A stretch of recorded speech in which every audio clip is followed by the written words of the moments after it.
training. It's like,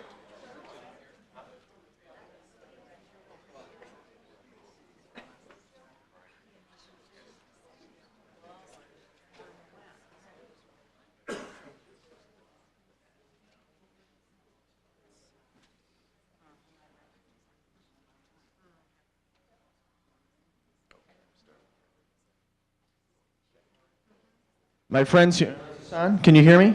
Yeah? Okay. Well, good evening. For those of you who do not know me, I have the distinct privilege and honor as serving as Saline's mayor. I'm Brian Marl, and I want to welcome you here this evening. A couple preliminaries before we get started. We would strongly encourage you to sign in the back. And then adjacent to that sign-in sheet is some question cards. Now, I want to preface by saying we will entertain questions from the floor, and so if you prefer to verbalize your question, we will welcome that. However, if you're more inclined to write down your question, that is encouraged as well. And once your question card is filled out, you can get it to either myself, our city manager, or our police chief, okay? And also, towards the end of the town hall or the forum this evening, there will be an opportunity for you to verbalize concerns and opinions as well as questions. So I just want to make that clear. What's going to happen is after I'm done with my opening remarks, I'm going to turn it over briefly to our city manager, and then he's going to turn it over to our police chief, Larry Hrinik. Once Larry has completed his PowerPoint presentation, we will open the floor up for questions and concerns and a more informal dialogue. Let me begin, though, tonight by acknowledging, because there are many in the audience this evening who are either currently employed with Saline PD or have retired from Saline PD, and I believe we also have some volunteers in the audience as well. So if you'd please raise your hands. We want to acknowledge you and thank you for your service. Thank you all. Let me also say this, and I think most of you know this. I said this during my tenure as a council member, I said it during my campaign for mayor, and I've said it on numerous occasions during my tenure as mayor. Public safety, and that includes police, fire, and EMS services, are perhaps the most core and fundamental services that we as a city provide to our citizens.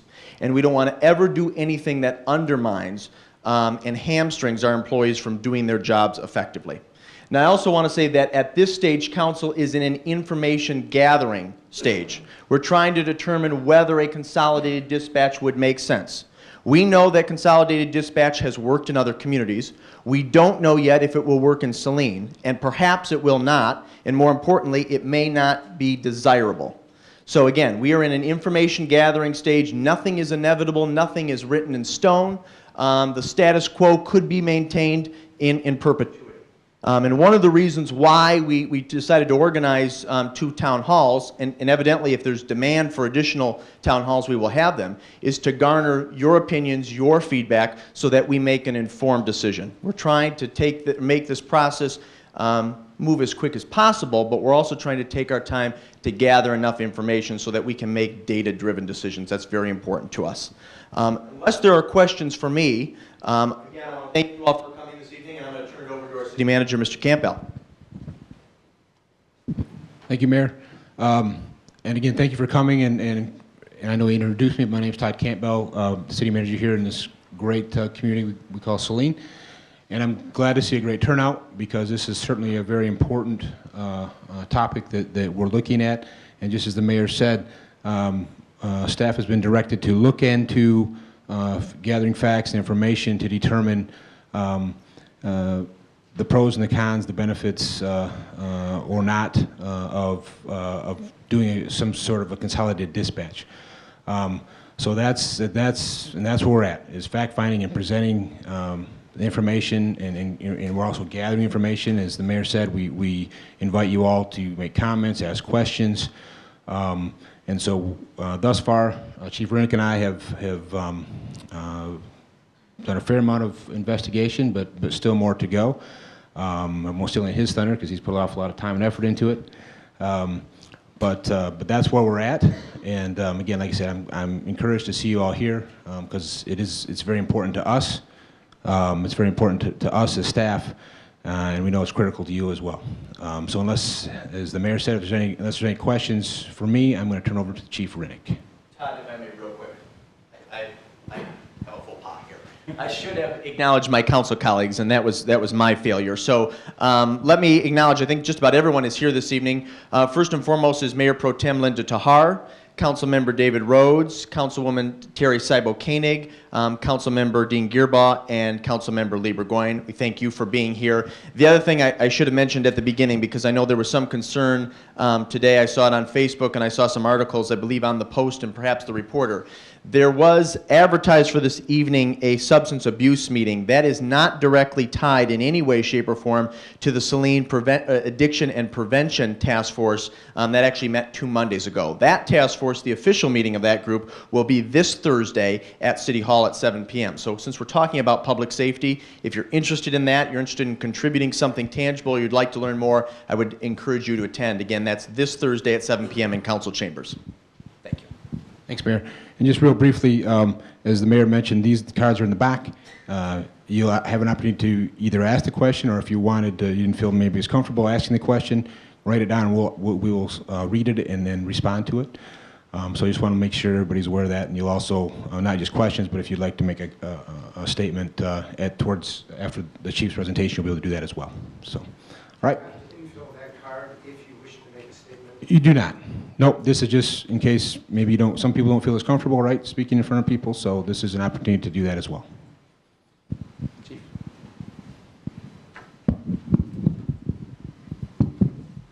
Everybody hear me? No. Now? Yes. Okay, you got to get this close to this mic? Yeah, okay. Well, good evening.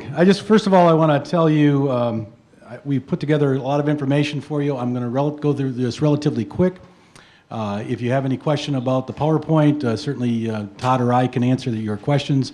And as the Mayor said, we're on a fact-finding mission here, and we were tasked with the job of finding some facts and presenting them to council. And so that's what you'll be seeing tonight, is some of the facts that we've come up with.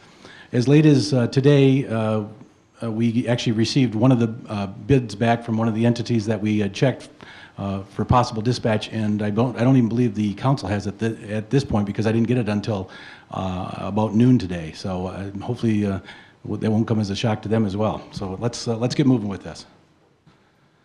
All right, what we did first of all is we looked at our dispatch costs. What does it actually cost for a dispatcher each and every year? And this would be for a new dispatcher under the new contract. The beginning wage, like as you can see there, $36,700. Benefits equal $29,100 for a total package of $65,900. And of course, we're looking at 2 dispatchers because we're down 2 dispatchers at this point. So the first year cost would be $131,000.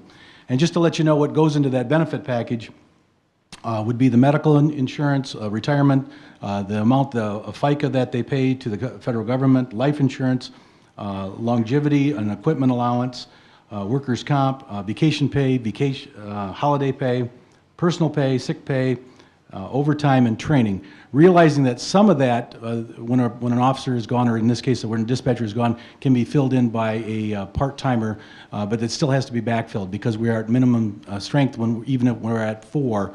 Anytime a dispatcher is gone, we have to have somebody fill that in. And this is just the second year cost. As you can see, it goes up to $136,000 in the second year. And then because of raises, the third year goes up to $147,000 for those same 2 dispatchers over the course of a year. So then what I've done is I put that all together in a format where you see the first year, second year, and third year in the subtotal, and the amount underneath the subtotal of $415,000 for a 3-year period, training costs of about $34,000. Which I'll get into shortly about what that entails. So the total cost for the dispatch for a 3-year period is roughly about $450,000. The training that I'm talking about when I listed the quote for training for new dispatchers is they have a 15-week communication training officer program that they have to go through. There's 40 hours worth of basic training that each dispatcher has to go through. Anybody who's been hired after, I believe it's December of 2011, has to have the basic training and also the advanced training. So the 2 new dispatchers that we're talking about here would have to have this training. And then every dispatcher, whether they're a dispatcher who's been here 20 years or one who's been here just a couple of years, has to go through a 24-hour course every 2 years.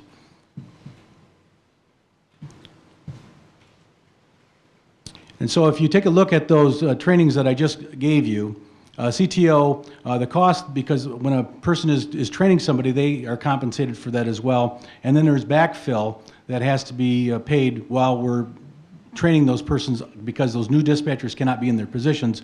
That amounts to $24,000 in backfill. Then there's a 40-hour course. Once again, the cost of that course is about $700 a piece, times 2, $1,400. And then to backfill that position, same thing with the advanced class. And then the 24-hour class, we're looking at the cost of it of roughly $1,050, and the backfill to cover for that is about $960. So as you can see, the cost for those two are roughly about $34,000. If you remember what was on the previous slide, that's what we're looking at just to train new officers over the course of in the course of a 2-year period. Some of the additional costs that we were told to look at were, well, how much would it cost? Because when we closed the lobby down, the police department currently is open and remains open because there was always a dispatcher there. So we've put out, asked for bids for securing that window, and as of this afternoon, I had not received those back. So we're not sure exactly how much that's going to cost. We were also asked to look into what it would cost to put just a 911 phone out in the front in case somebody showed up here after 8 o'clock at night. Would they be able to reach the police?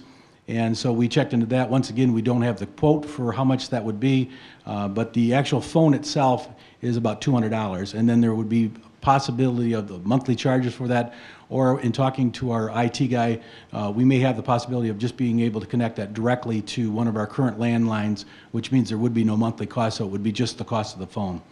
And then garage remote controls. Right now, our garage, at night when an officer needs to get into the garage, he calls dispatch and they open the garage door for them and they pull in, and then the dispatcher then closes it for them. Without a dispatcher here after 8 o'clock at night, of course, we would need remotes to do that. So the cost of the remotes to get into that. There was also a question about revenue, and there's two different types of revenue. The PSAP funds, which is the Public Safety Answering Point, is what that stands for. We get roughly $40,000. It's actually decreased from a couple of years ago from $55,000 down to about $40,000. And the question came up is what would happen to the PSAP funds if we outsourced our dispatch at night? And the answer to that is nothing would happen to it, because we are still a public safety answering point. That does not get reduced. So we would continue getting the same amount whether we outsource that dispatch at night or we would keep it. The Act 32 funds are the training funds that we receive for our dispatchers, and that's based on full-time equivalents. So how many full-time dispatchers do we have? And since at this point we don't have 4, we have 2, that $4,600 would be cut in half. So we would lose some dispatch revenue in the form of Act 32 funds, and that would be cut in half to about $2,300. We were also tasked with the of contacting different municipalities and seeing if they were interested. We received 3 letters of interest. The city of Milan said that they would be interested in providing our dispatch for us. Pittsfield Township, and then Washtenaw County Sheriff's Department.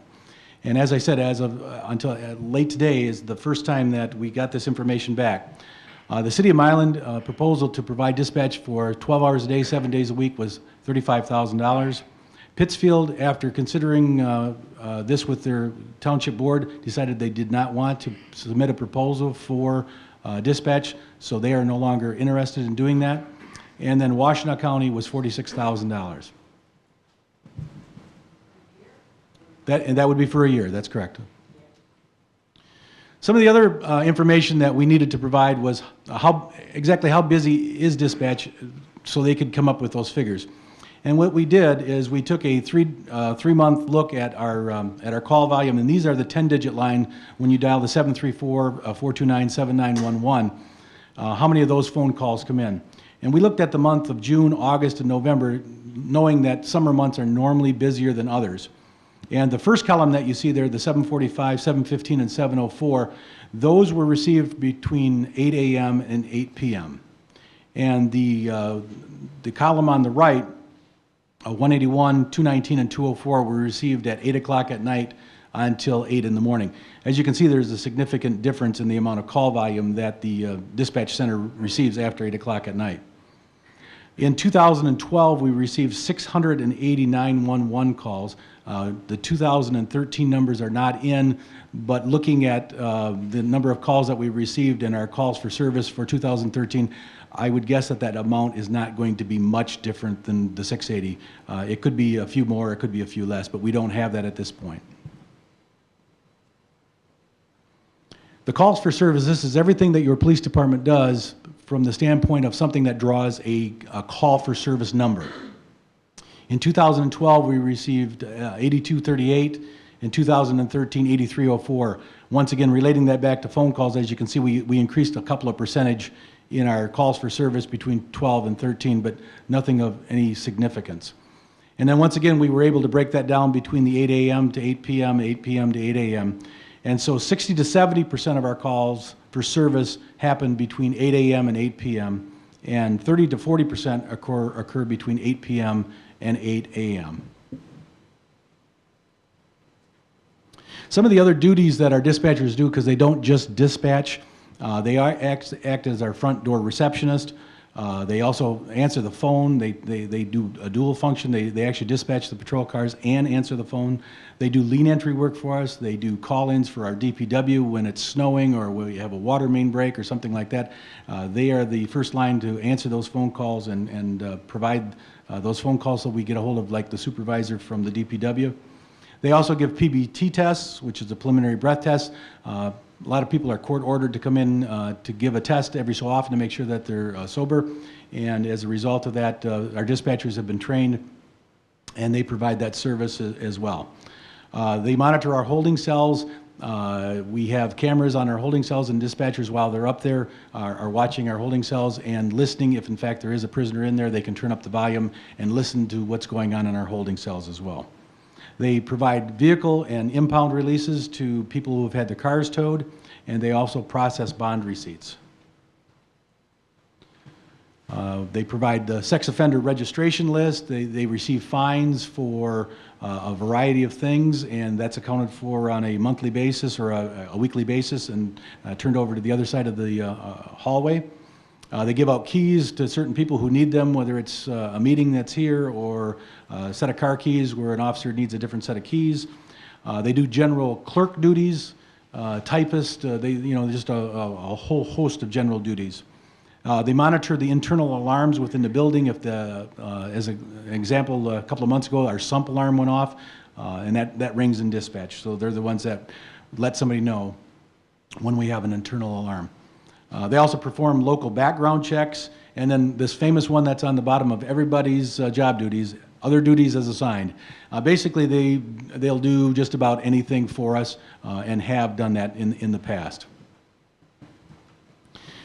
And then there were some questions that were asked that were emailed to me before this session, and so I had an opportunity to at least spend a little bit of time with these questions. And what I'd like to do is we'll go over these questions, and then if you have any other questions when these questions are done, we certainly will open it up for that.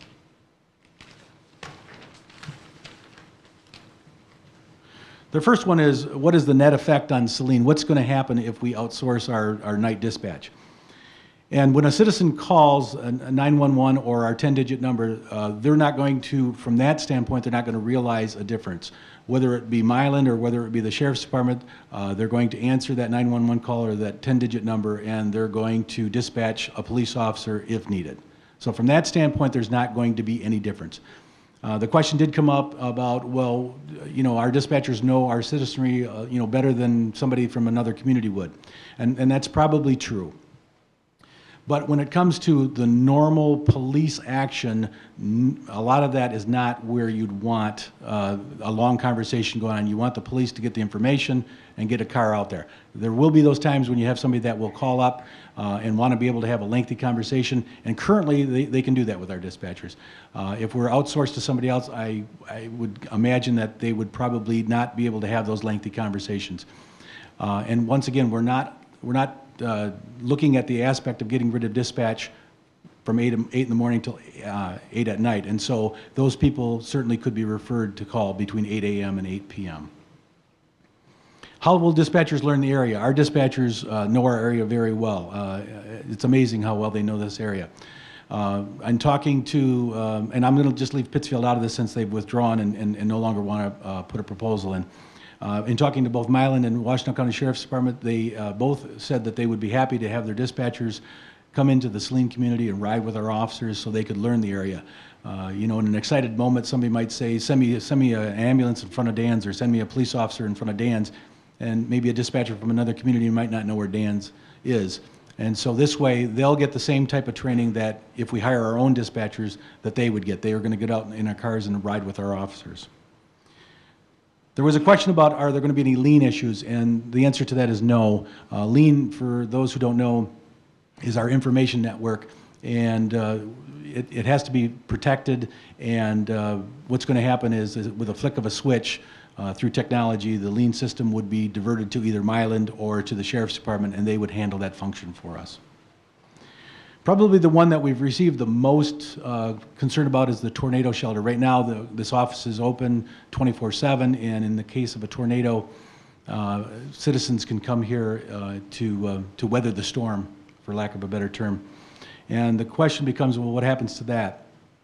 In talking with the city manager, with the fire chief, and with other officers, the idea came up where there's a couple of things that we might be able to do. One is the fire department is always open, and the fire department could serve as a shelter as well. Not the ideal place because of the garage doors, but a better shelter than maybe a mobile home.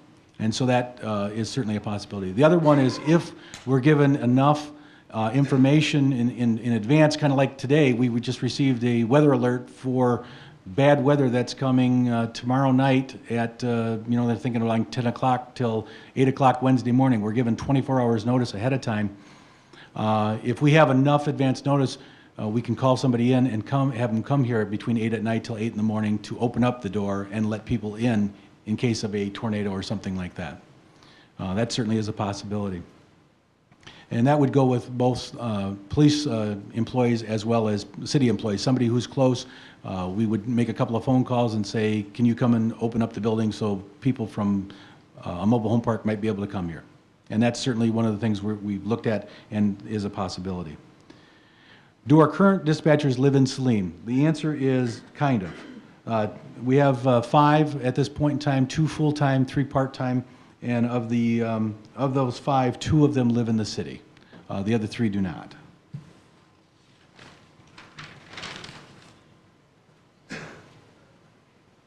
Did I get that last question? No. Okay, thank you. PSAP, you said it. Oh, PSAP, well, we already covered that, thank you. Yes, so we would not lose any of our PSAP money.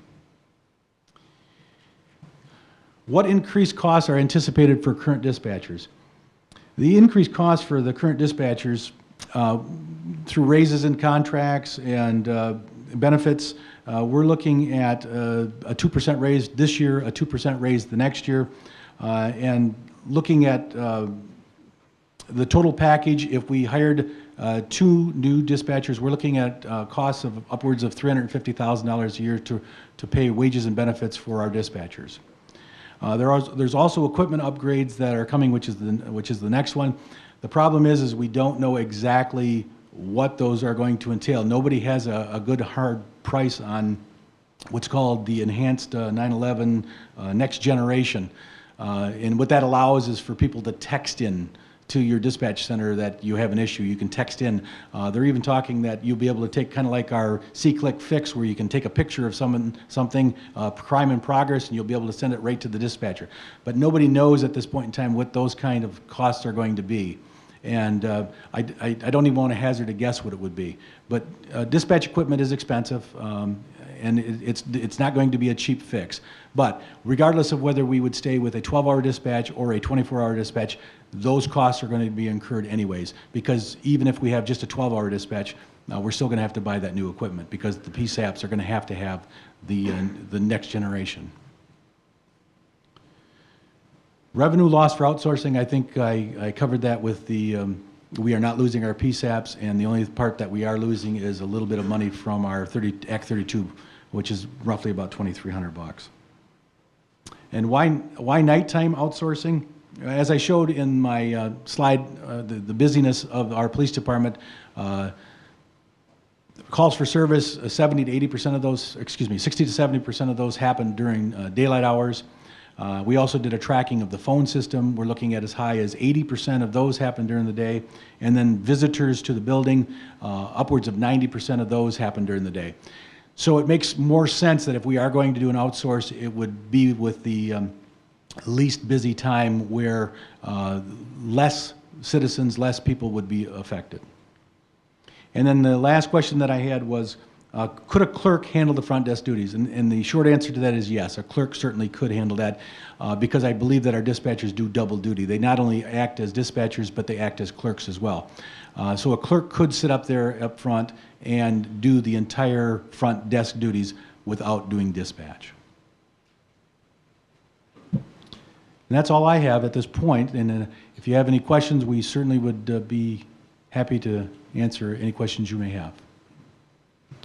I'll let you pick the people. You're the first one here. You want to make sure that it gets a mic so everybody can hear it. Thank you. Is there going to be any kind of a backlog come 8 a.m. when the new people come in? I mean, the people who come in for the day and the afternoon shift, if we have incidents that happen overnight and you need to come in and discuss stuff with them, are they going to be too busy with stuff that they got to make up for over the nighttime that happened in the area that they're not going to have time for us to be able to work with them? Can everybody hear me, or do I need a microphone?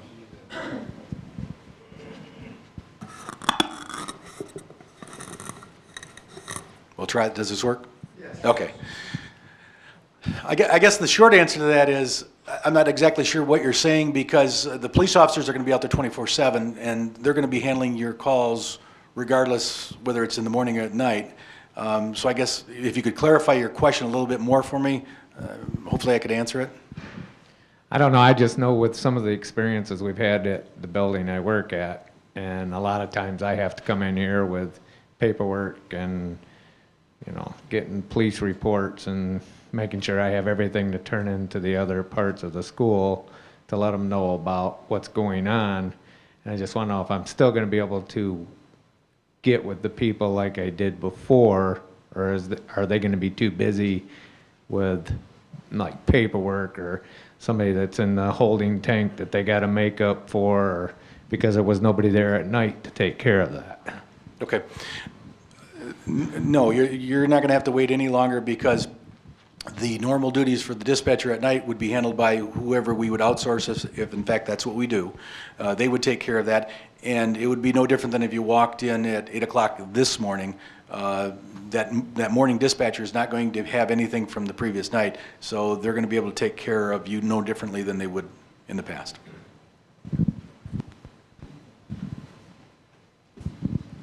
Thank you. I'd like to ask you, first of all, to give a little more thought to this availability of this building in the event of a tornado. If I lived in a mobile home, the thought that maybe you could reach somebody by phone when the sirens are already going off is not comforting to me. And so I'd like a lot more thought given to that in the event this building is not open 24/7.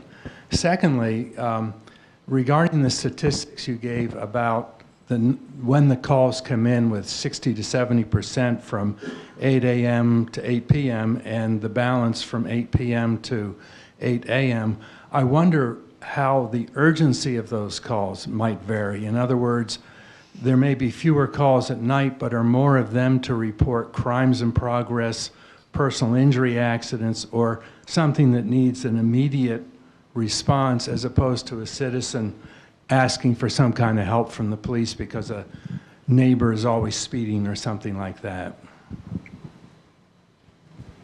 I'm not sure if you want to respond to that was just a comment. I don't know if you have a response ready. Okay. But I think that those statistics alone don't tell us anything. They're not, they don't tell us what the urgency is of calls based on when they're made. Okay, and that certainly is easy enough to do with our computer system, and so thank you. Yes, we will do that.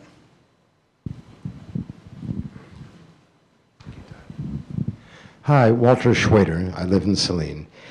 Two questions. One is, has it been considered to switch this around? If we take on the dispatching for the other communities, in other words, if we're going to hire somebody and put them to work, make them more, perhaps more efficient, and we do this service for a fee for another community.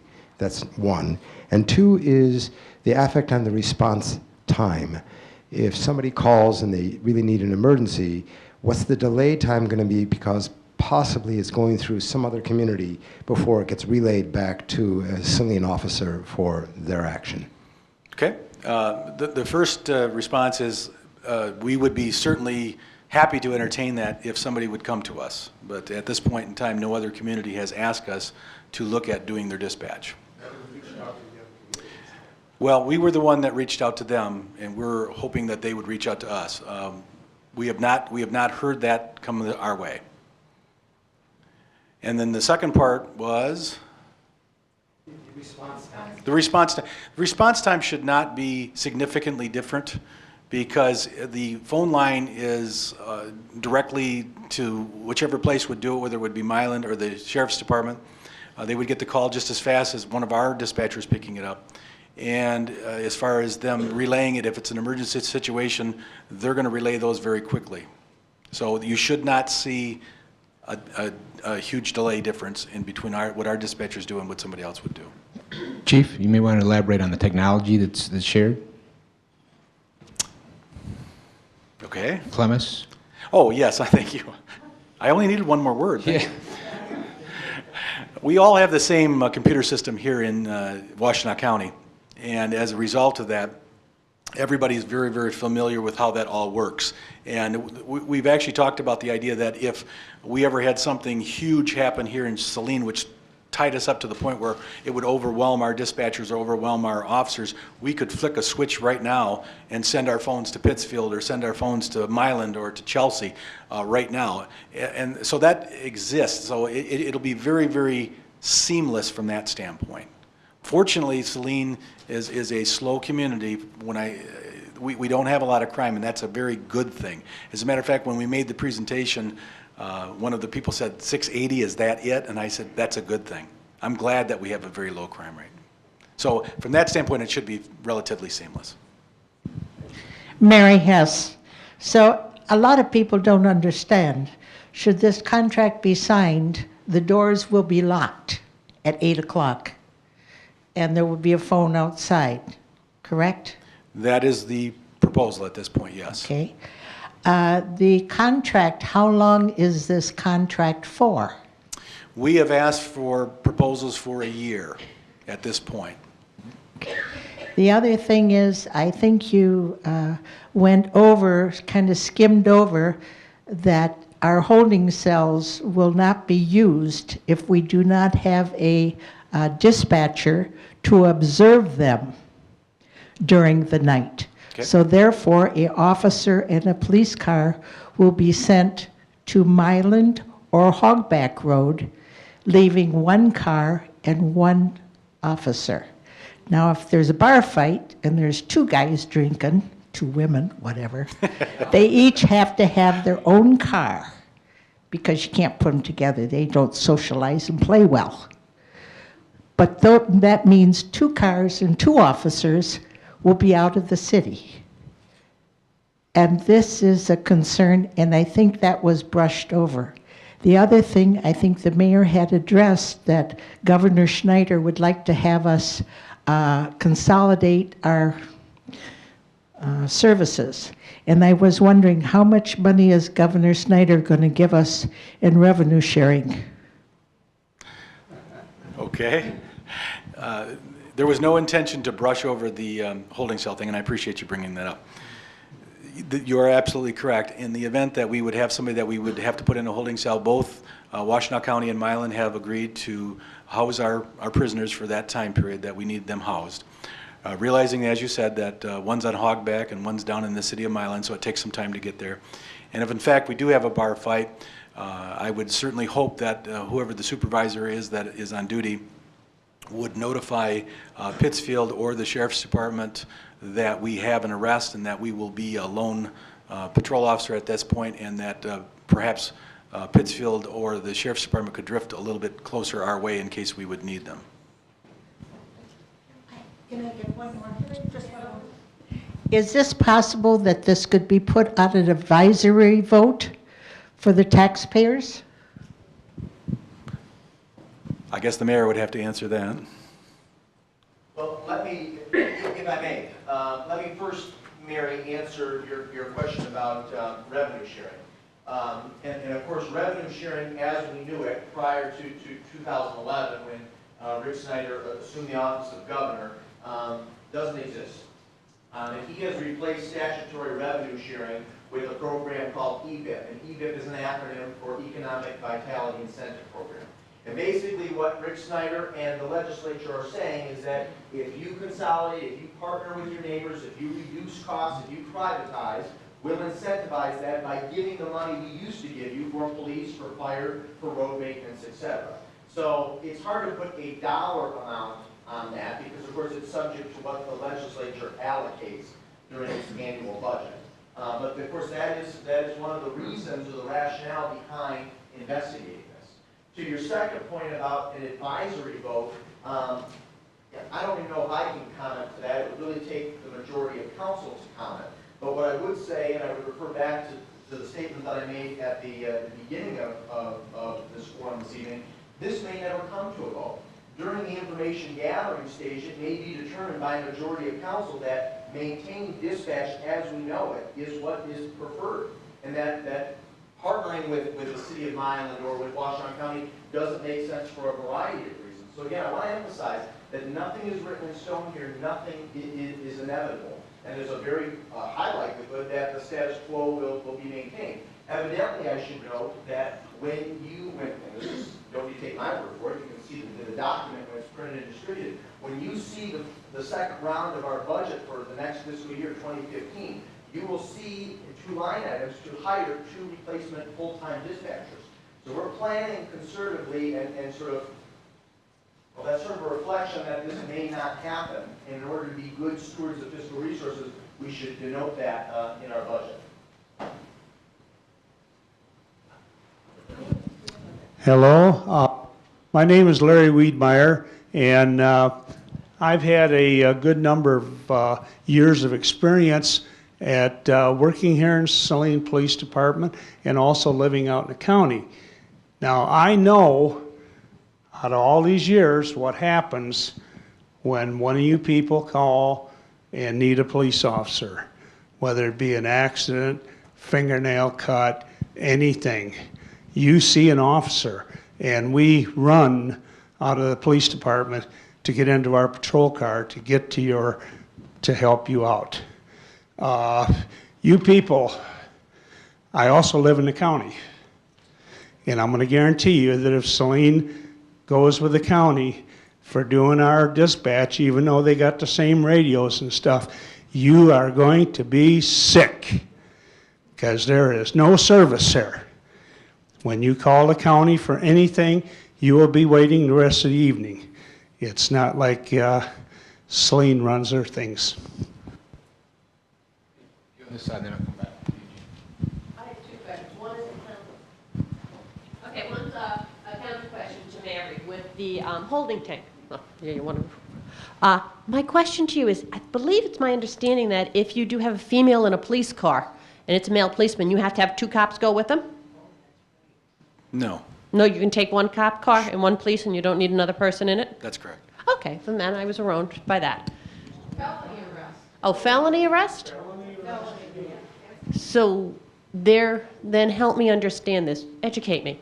So there could be a chance where we have 1 person, potential, that needs to be transported somewhere else, at least 20 minutes away, and they would have to take both policemen out of the area Yes. because we don't have a holding tank here locally? And can they just drop them off there and come right back, or do they have to do paperwork there? They've got to fill out some intake paperwork, and then they can come back. And how long does that take?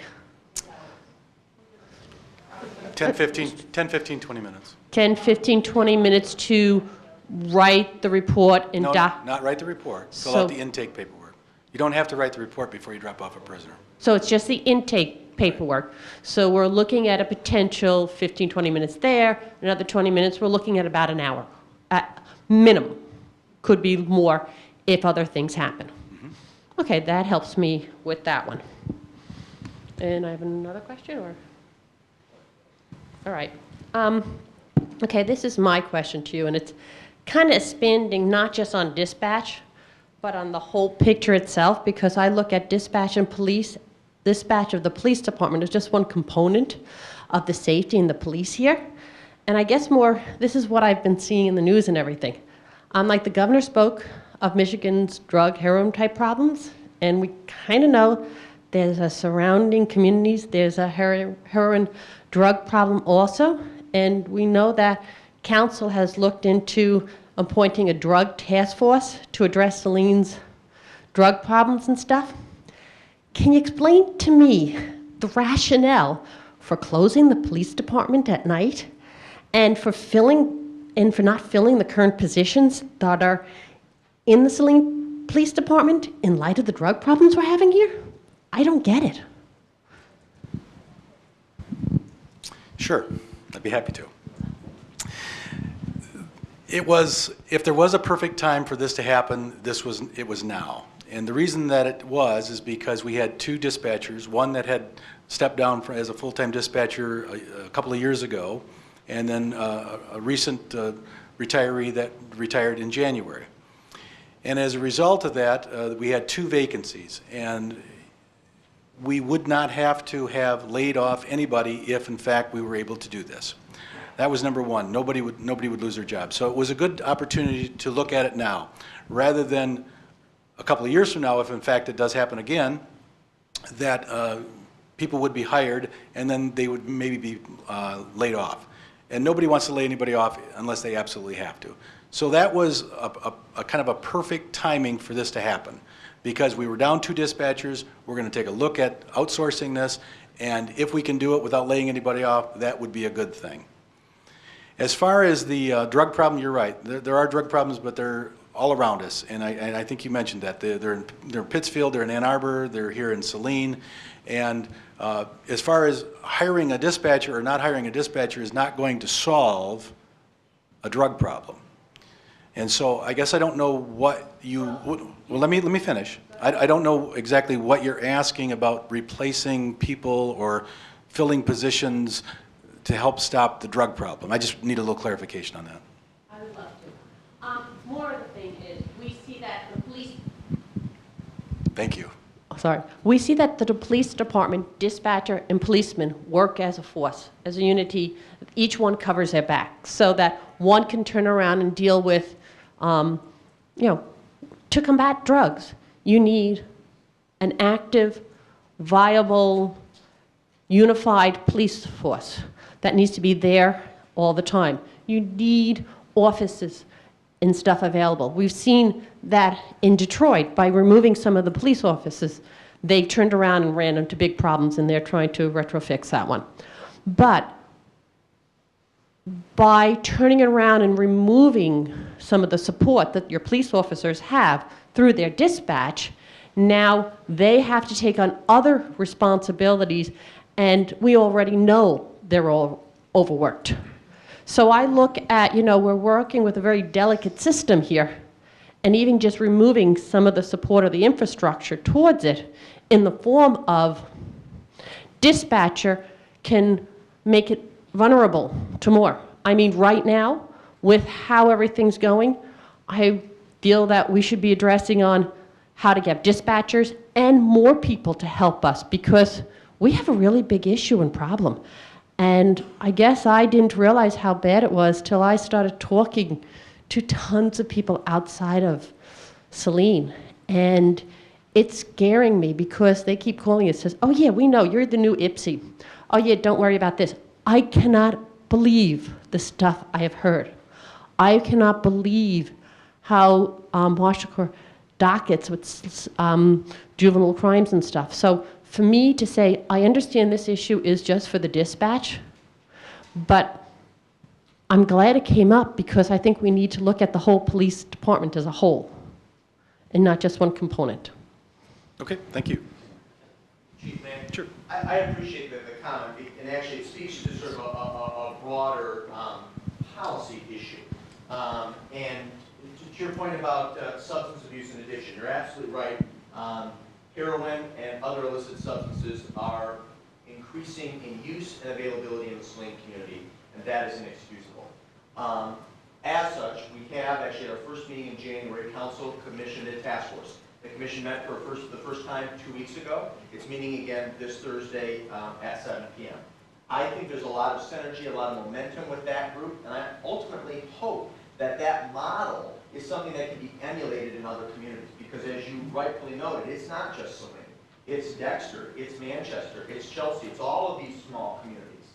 To your larger point about public safety, and I would reiterate back to some comments I made at the beginning of the forum this evening, public safety, police, fire, EMS are absolutely fundamental. They are the most basic core services that a municipality provides. Without safety, without security, very little of merit and value can happen in a community. Now, to your question as to why council decided to have staff look at this issue, I don't ever want to be in a position, I don't want to ever cast a vote that undermines police, fire, EMS. I don't want to ever do anything that hamstrings our employees. But again, I do know that consolidated dispatch has worked in other communities. And what I think we're trying to do is determine whether it will work in Saline. It may not work in Saline. It may not be desirable. It may have an adverse impact on our department. That could become clear as this process continues. But as an elected leader, I think it's my fundamental responsibility to analyze, review, and critique every program, every service, every department to see if there's opportunity for cost savings and improved efficiency. And if I didn't do that, I think I'd be failing. Thanks. I'm going to kind of piggyback just a little bit on what she said, but I have a couple of things I want to say. First of all, as a parent, I have a real hard time with this 8 p.m. to 8 a.m. because the buses are already running in those wee hours of the morning. I know that we have kids who might get picked up in Saline and then drive around, you know, the hugely square mile district of Saline. And so if there was an accident, I worry about that. And secondly, I also worry that this is a real slippery slope. And while I really respect all of you and I appreciate all that you've done to try to save us money and try to do your due diligence, I very much respect that and I thank you for that. But I also, as a parent of a student here at Saline High School, people say, oh, I moved here for the schools. We didn't move here just for the schools. We moved here because this is one of the safest places in America. And this is a slippery slope. If we start this, I worry that we're going to come to a part-time police force. And then, you know, the other day, when I checked my news sources, the Ann Arbor News and the Saline Post, the three things that stood out for me were three Saline teenagers arrested for murder. And that heroin was involved in this, you know, that the impetus was to get more heroin. Secondly, that there was a convicted federal mortgage kingpin who was arrested here, who was hiding out in Saline. And thirdly, that the AnnArbor.com wrote an editorial about how they praised Mayor Marl and the city council for starting this task force. The problem here that I see is that I know you're all acknowledging this drug problem, but the thing is that if we start to, you know, take back our police and safety that we have here, then this goes hand in hand with drug abuse. People robbing, home invasions to get money to get more drugs. And I worry that while this is, like I said, I respect all of you for making that determination that you needed to look at this. It's just not the opportune time at this moment. And it's, you know, it maybe a couple of years down the road, that might be a good thing. But the problem is, you know, dispatch. And I have to tell you, I live in Maplewood Farms, and I really like seeing a police car drive around on a Friday or Saturday night when I come home from a movie at 1 a.m. and they're like, hey, how you doing? That makes me feel really comfortable. It makes me feel really comfortable that on a Sunday morning that one of your police officers knocked on my door and said, hey, somebody egged your car out here on the street. You want to file a report? I appreciate that. If I didn't want that kind of service, quite frankly, I wouldn't live here. So this is the beauty. This helps with our, you know, making our schools attractive, making our home values go up. You guys matter to us. That's why we moved here because this is a really safe place. So, I appreciate all the work that you've done. I'm just not sure if this is the opportune time. But thank you. I respect all that you've done.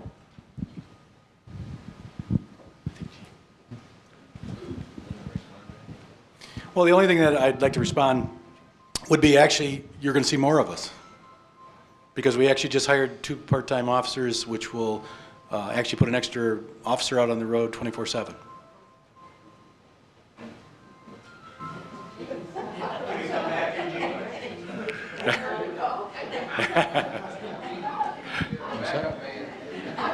Just wanted our attention. I wanted to comment on how quick you are to say that Central Dispatch has worked in other areas. Have you actually talked to the personnel that are working for Central Dispatch, as in particular Washtenaw County that took over Ann Arbor Dispatch? The actual officers that are working they're feeling like they're just hamstringed. It's a nightmare. You need to talk to more than the administrators that are quick to sell you a bill of goods. You need to talk to the actual officers. The last thing we need is to make our officers' job harder. We want to support them. I assume that the police department is budgeted for as a fully staffed 24/7 police department. How can this be such a financial issue all of a sudden? I can't believe that continuing our current level of service is not in the budget and continues to be in the budget. And also, I want to tell you that from personal experience, the call response time will be dramatically different. We take calls that are crimes and alarms that are occurring in the townships. We transfer those calls to the county central dispatch. I have sat and looked at the clock and watched an hour go by before those calls are even dispatched. I can even tell you of times since the fire department went to the Central Huron Valley Ambulance Dispatch where I would take a call on a fire, and in one situation it was a multifamily apartment complex, transfer the call to the Huron Valley Ambulance, and I would send an officer at the same time. My officers got there before the fire department even left the barn and put out the fire. There is a tremendous difference in call response. I have to take issue with your comments there. Well, if I might, Gene, reference, I think the mayor did cover that it currently is budgeted for full staffing. As far as what has happened, it's no different than what's been going on since 2008 when the world melted down, and we're trying to continue to climb up from our taxable value. Our tax base has gone the wrong direction, like majority of communities in the state of Michigan. As we try to recover, not only in Michigan but across the nation economically. But that's so. As the mayor said, we're being good stewards of the tax dollars to try and evaluate and determine where we can make changes, where we can't make changes, and that's all this part of this. So I apologize, Gene. The first comment you mentioned. You haven't talked to the personnel that actually run the roads. Right. In reference to consolidated dispatch, Chief, I don't know if you want to talk about your past experience. Yeah, matter of fact, before I came here, all I worked for were consolidated dispatches, central dispatches, and I guess I'm a little bit perplexed at why it would take so long for those calls to be dispatched. Yeah. But certainly something to take a look at, regardless of whether it's Myland or whether it would be the county. That's something that would have to be looked at. An hour before a call is dispatched, it makes no sense whatsoever. Okay. Also to Gene's question real quick, Gene, and this was actually announced and talked about at the last council meeting, council members have been strongly encouraged to reach out to their counterparts in communities that have consolidated dispatch to learn a little bit more about what their feelings are, pros and cons. And then additionally, if this process moves forward, we will be setting up times for council members to go and observe central dispatch at Washtenaw County and also at the city of Milan. So that information, that perspective that you talked about is absolutely vital.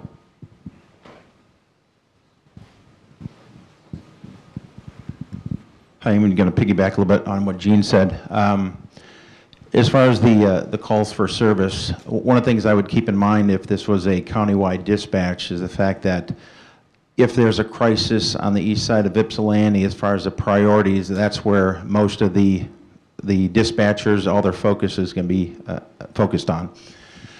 What we pay for here is, of course, not having the high crime rate, but we pay for quality of life issues. And what I think was discussed is the phone calls that we make between midnight and 8 o'clock in the morning are calls to the police department that within a matter of minutes that an officer's there addressing our issue, how minor it is. If that's important to you, then this concept is not what you're looking for.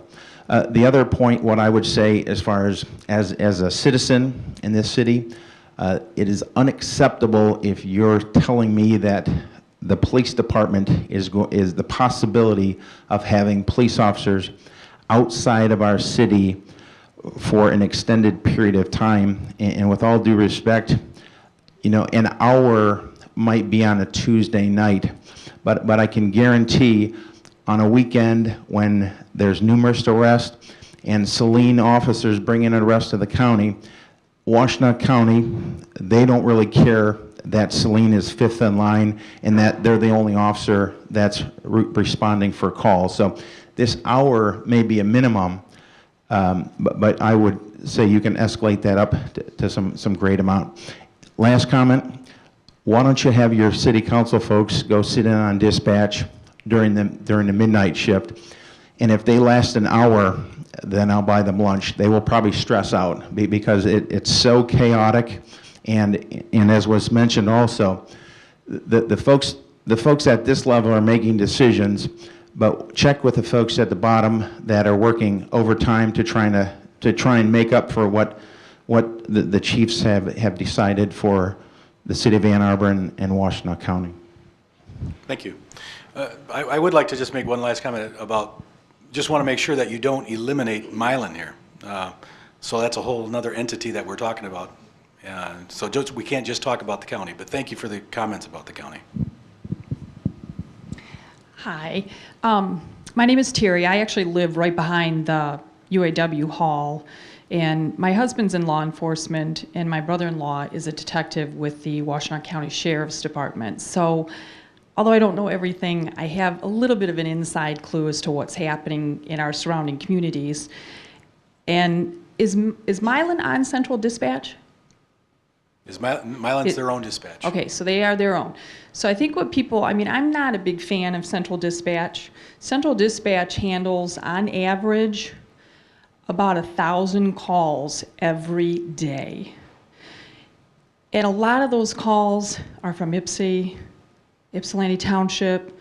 Those poor dispatchers are handling murders, stabbings, shootings. If I call at 1 o'clock in the morning because the UAW hall is playing the music a little too loud, do you really think my call is going to be important to them? It's important to me, but I don't think it's going to be important to dispatch, Central Dispatch, when they've got, you know, a shooting going on in West Willow. I mean, I think people need to know that Central Dispatch is, they are Dexter, Ypsilanti, Ann Arbor. There's a lot of communities on Central Dispatch. And I agree with you. I've done some research on Central Dispatch. Those poor things are exhausted. I mean, if you talked, I would really encourage our city council not to talk to the administrators, but maybe sit in on their Central Dispatch and just see what they go through on a daily basis. I mean, I give my hats off to those people. Thank you. Hi, my name's Todd Lands. I live here in the city of Saline. I'm also a local realtor, and one of my things that I tell people when they come to look at houses here is that if you call the police department, you can expect that within 5 minutes or less, there's going to be a police car in front of your door. I don't think that's going to happen. I'm going to have to change what I say. That's my first concern. And that's an old line. I've been using it for years. Mr. Wiedemeyer, I want to thank you for shaping what we have. It's wonderful. I love this town. When I moved here, I had the choice, just like these ladies said, we could live in the township, we could have lower taxes, I could have a much bigger house for or even a less payment. But I chose to live where I have sidewalks and I have police and I have fire.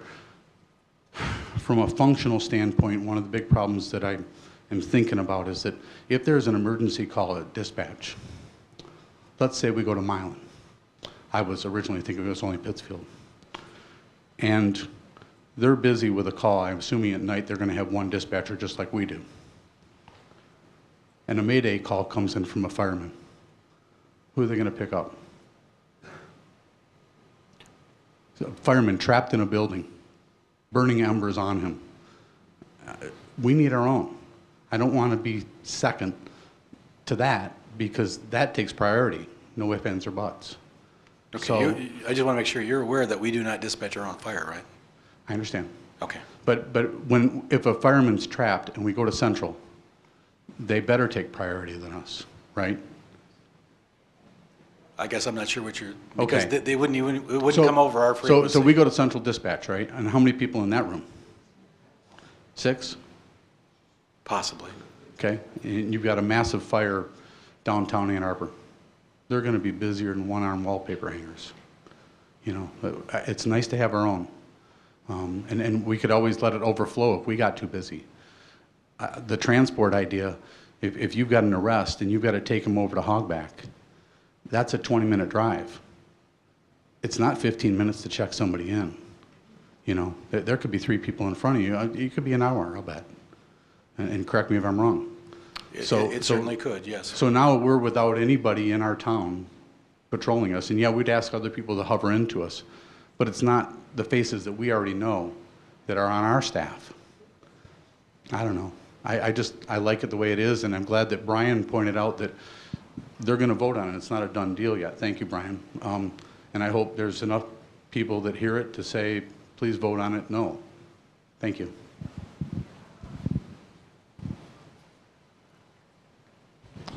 Hi, Gene Korfman.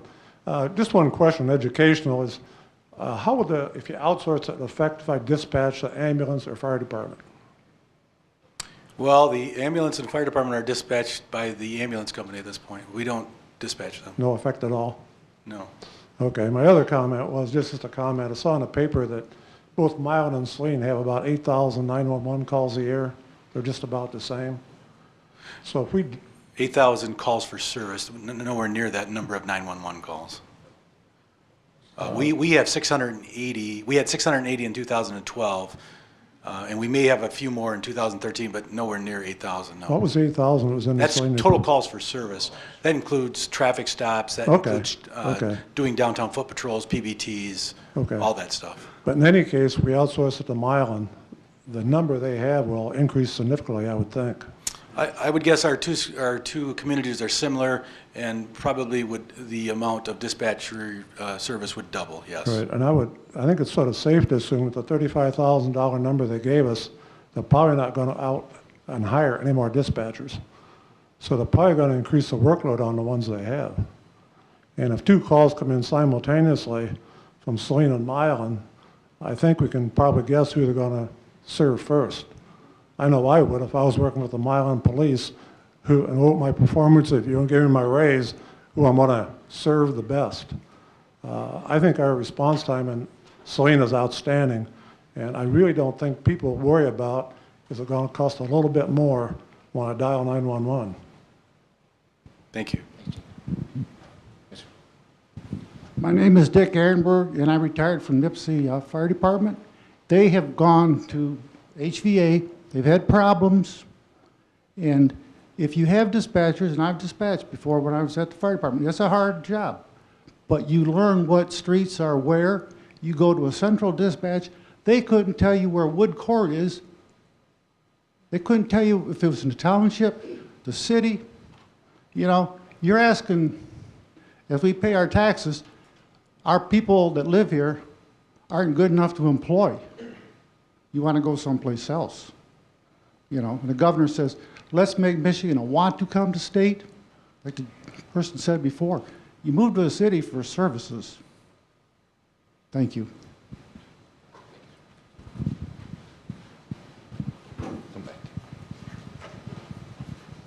Okay, mine's not a statement or a question. Mine's a statement. All right. For those of you who don't know me, my name is Tracy Pratt. I work for Saline Area Schools. In the building I work at, I'm a building engineer at Pleasant Ridge Elementary. You all know that building because we have a lot of issues all summer long. Like Mr. Wiedemeyer, I live in the township. I don't live in the city. When you do a 911 call out there, you're lucky if they show up within 2 hours. I'm sorry, but that's just the way it is. Knowing that we've had fires, busted windows, all kinds of stuff going on at my building here in town, knowing that we're going to have somebody else calling to have somebody come down there, it doesn't make me feel comfortable. I mean, it's bad enough we have to deal with it, but to take away that little bit of a response time does scare even more because, you know, I mean, granted, if it's a fire or structure fire or whatever, the fire department gets the dispatch call, but it's still nice to know that you got your police officers right here ready to go when you need them because, trust me, I've been their engineer there for 5 years and I've done more paperwork over stuff that happens there and I don't want to see it continue. I mean, I'd like to see it get better, but I don't want it to see it get worse.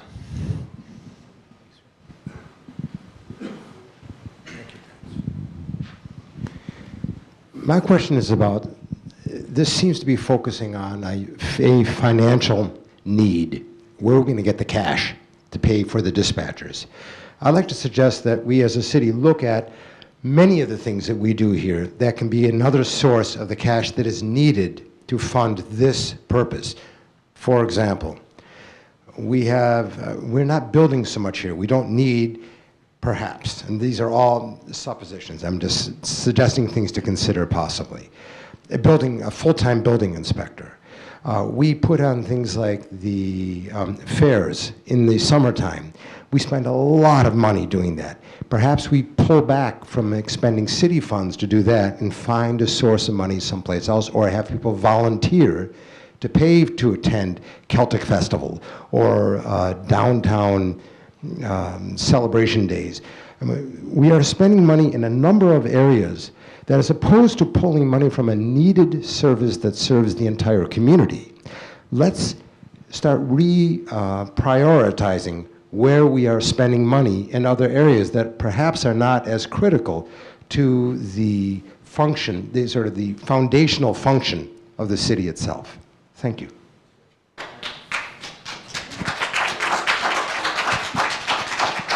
That, just give me 1 second, Officer Wrench. That was an excellent point, and let me give you a little bit of an update as it relates to your question. Actually, I believe at our next council meeting, we'll be having a work meeting beginning at 6 o'clock. And one of the items that we're going to be discussing is the way we as a city subsidize and support our community events and whether that's going to continue. So that's something that will be analyzed and will be analyzed in about a week's time.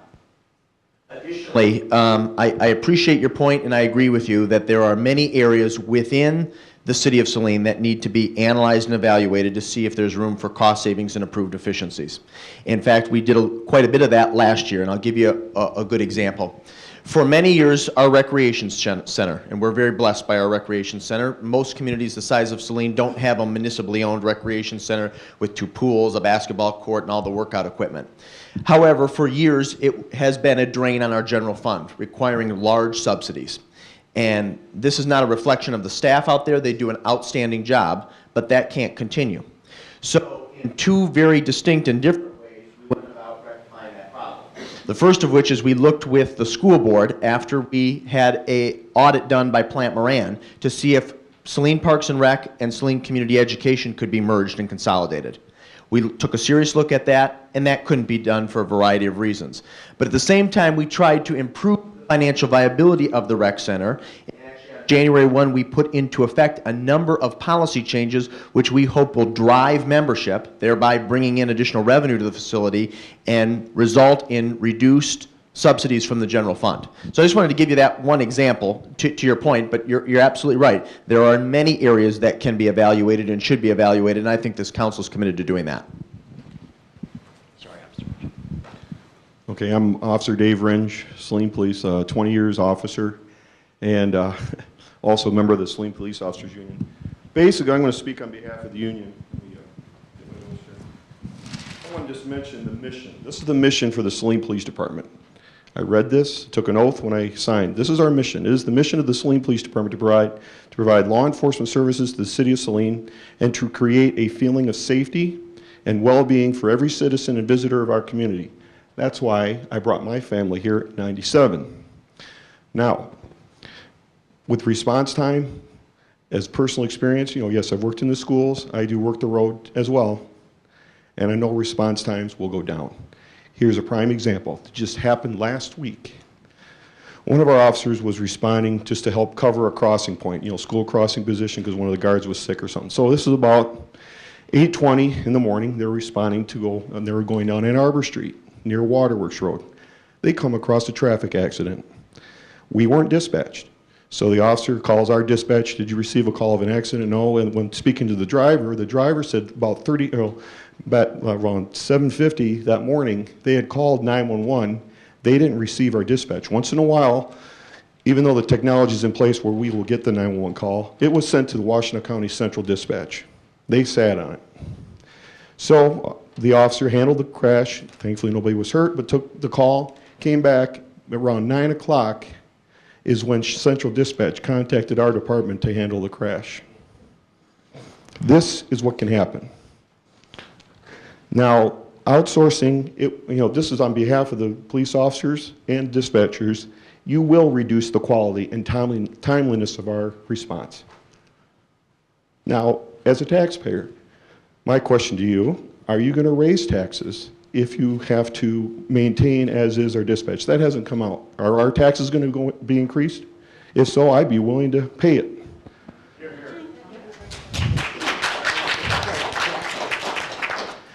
And the dispatch, 24/7, that's our lifeline. When we're out there on the street, they are our lifeline. They know where we are. Yes, get the little computer animated little icon that dances on the map but they know where we are. They know the streets. So when they get a call in, like let's say there's emergency response to go, let's say to Michigan Ave and Harris, to the Speedway gas station. Everybody knows where that is, right?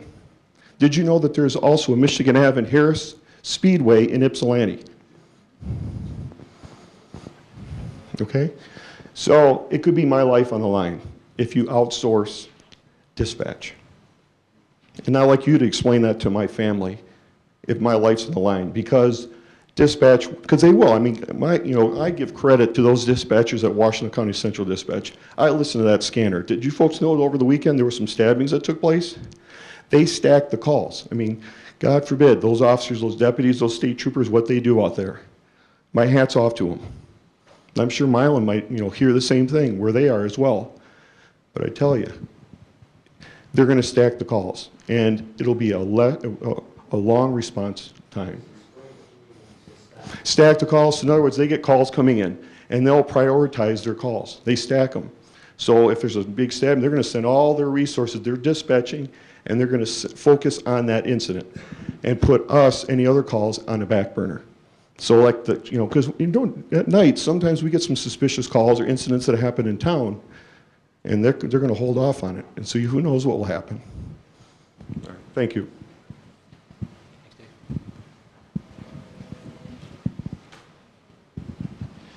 My first question is for Mr. Marl.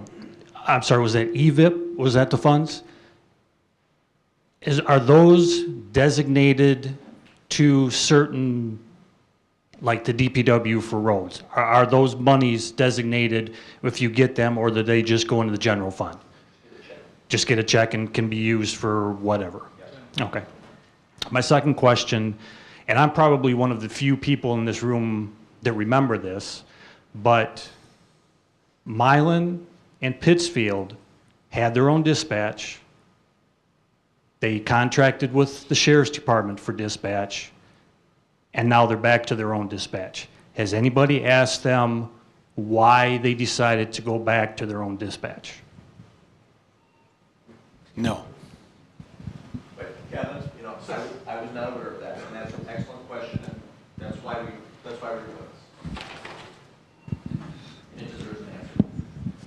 Okay, as long as everybody's making their comments, my name is Larry Wiedmeyer. I'm a reserve sergeant here at the Saline Police Department. I'm in charge of our volunteer service, our reserves that we have here. And I classify myself as a little bit of a historian for the police department because I've been here 43 years. So there's a few things I'd like to get off my chest right now, and it might make things a little bit easier. Through all the years that I've worked here, everyone that I know of, all the leaders, all the personnel have worked to make this a #1 police department. It is a #1 police department. There is no question about it. I know all about police departments from other areas. Okay, our equipment, personnel, dispatchers, and we've always had very good leaders. Everyone working together to make it the best. Okay, we all have worked hard at the police department to give the citizens of Saline the department that they wanted. And from what I've heard from some comments, I think we've succeeded. Okay, when they need an officer, they get one. Our dispatchers, it's unbelievable, but it's better than most places. Our dispatchers have the experience to handle a lot of the complaints and questions that come into the dispatch. So if the officer is busy doing something else, our dispatchers are extremely qualified to handle these and take care of these problems, which is a big help to us. Again, we need these people here 24 hours a day. I believe that without these people here, our officers are going to be in danger on the grounds. Some of these trips taking a prisoner to the Washington County Jail are a 2 or 3 hour deal. I've been on hundreds of them because it takes 2 to take a felony, and we got to go pick them up somewhere and bring them back to the county. So luckily there's reserves around to take up that second position. The other thing I have to say is we've put together a team. There's been a lot of people here, a lot of officers that went through this department, and we've put together a team that has worked for years, and it needs to stay together to serve our citizens. You have no idea how important it is to have a dispatcher that we know, that we work with, we know knows the city, we know who to they know who to contact, and when we get into trouble out there in the street, we call our dispatcher, and we know that we can put our life in their hands. Now, if you're not out on the street handling this stuff, you might not understand that, but we do. And believe you me, we're having things happen. Okay, my last comment. I believe it is not the right of the people in charge now to take this place apart brick by brick. Now, they tried to get rid of the dispatch a while ago, and all heck was raised. They're doing it again, just half at a time. The other half will be next. And then I think there's some things planned in the future. And you're going to see your police department go right down the tubes. So everyone needs to wake up now before it's too late. Thank you very much for listening to me out.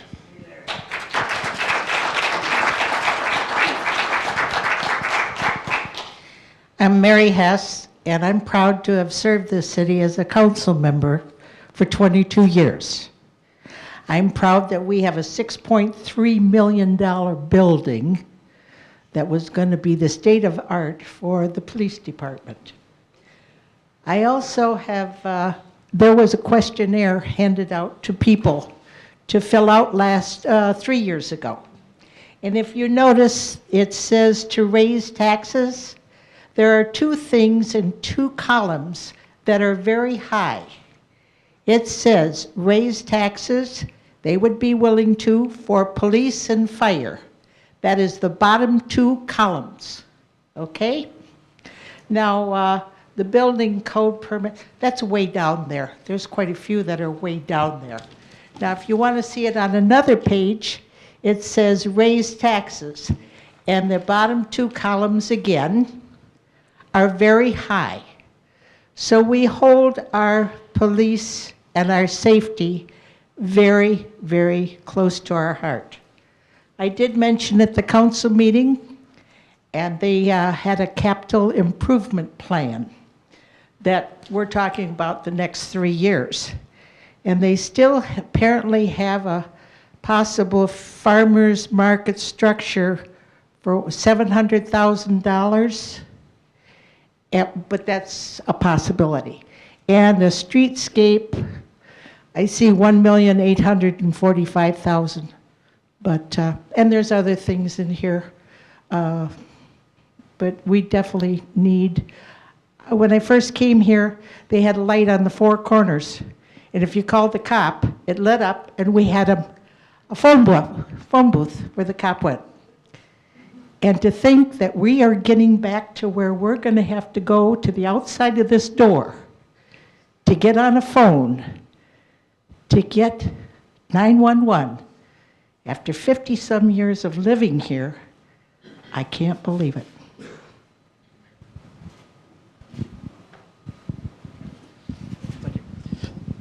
I want to thank everybody for coming here. My name is Chris Bolter. I'm a police officer in town. I'm here representing myself, not the police department in any way, shape, or form. I'm going to talk for a few minutes here, so I apologize. I'm a taxpayer in town, business owner, and a police officer. I've been involved in this police department in some fashion for 22 years. I started here as a cadet in high school. I left for 2 years to go work at the sheriff's department when I first got out of the police academy because Saline was not hiring. As soon as they were hiring, I came back because it was the best department, in my opinion, to work for in the world. I'd like to point out a few things about the money that everybody's talking about. The money's not the issue. If you look over the city's budget, it's already budgeted, and even with the budgets, the city finances are still increasing from one year to another. Mr. Marl mentioned the EVIP funds. The constitutional funding and the EVIP funds are going to go up 2.7%. That's on the Michigan Treasury website for everybody to read. So the EVIP funds are not going away. The money is not going away. It's already been budgeted. The money is not the issue. The city of Saline has the money to pay for this. It's already budgeted for. So I'd like to take just a minute to pick apart a few things from the presentation the chief gave. First of all, he gave the numbers of the dispatch of what it would cost, $65,929 each with the benefits. That's the absolute top dollar. That's if they take the family insurance, and that's the absolute top dollar. So he's not mentioning what the low dollar is if they don't take any insurance, which, correct me if I'm wrong, there was a hiring process done. And out of the hiring process, 2 of the 3 top candidates had retired elsewhere and already had insurance and wouldn't need to take the city's insurance. So you can knock 30 grand off that number right there had they hired those 2 people. The next thing is when he talked about the dispatcher training fund, I'd like to point out that the state of Michigan has a dispatcher training fund grant that you can apply for. In the last 4 years, 4 municipalities have been denied those grants because they had nothing to do with dispatch. They try to sneak them in somehow. That's also on the state of Michigan website. So all the training fund can be carried, all that $35,000 of training can be handled through grants.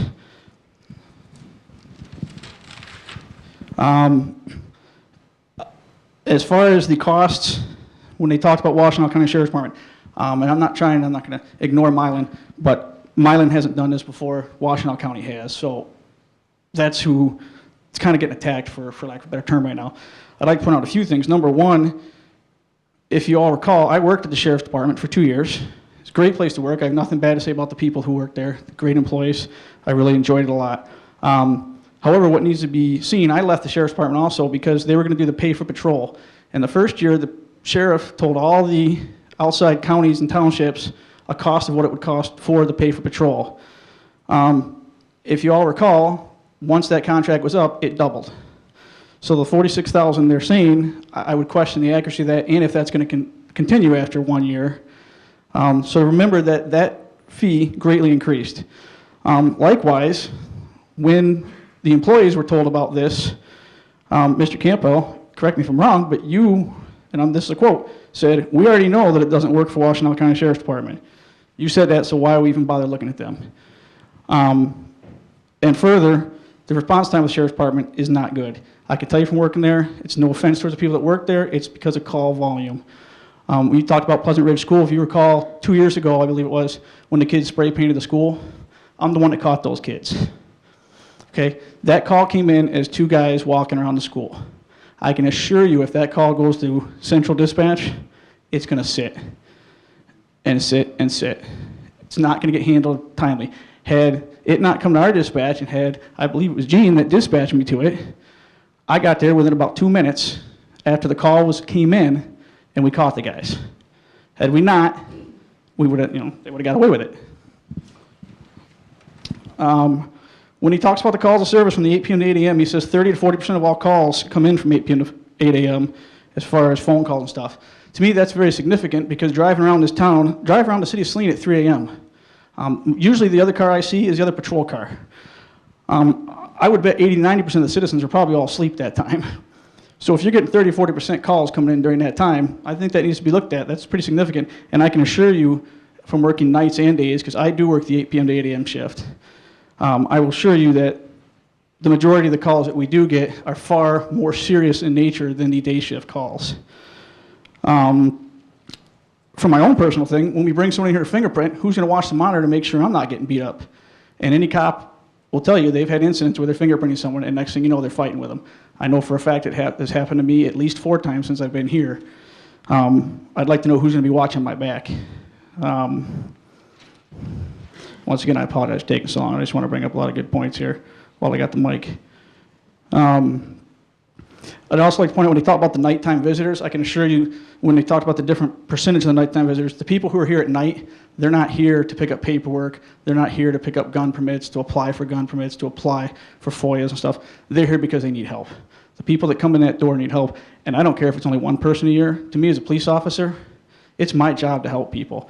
If just 1 person a year comes in, it's worth the $160,000 if somebody needs help to pay, and the money is there. Once again, as it was stated, the jail time is not going to be 10 to 15 minutes. It takes 15 to 20 minutes even just to get to the jail. Once you get to the jail, you're looking at least an hour. That's on average. And if we arrest 2 people, there's 2 officers now gone for at least an hour. Or if we have a warrant arrest, I've been to Battle Creek 4 times in the last 3 years to go pick up a warrant arrest at night. You're missing officers for a long time. Now, that's not going to matter anyway. Even with our current dispatch, I'd still be gone for that period of time. But now if the other officer gets an arrest, they're now gone to the jail for an hour, hour and a half. So I guess the bottom line is just I want this looked at really good and really close. The money's there. The concern is there. And I don't think the need to outsource it really is there. But the one thing I will assure all of the citizens is that no matter what your city council does, whether they decide to eliminate your dispatch or not, as a patrol officer, I guarantee I'm starting to give you the best quality job I possibly can, no matter what bad decision they decide to make. Thank you.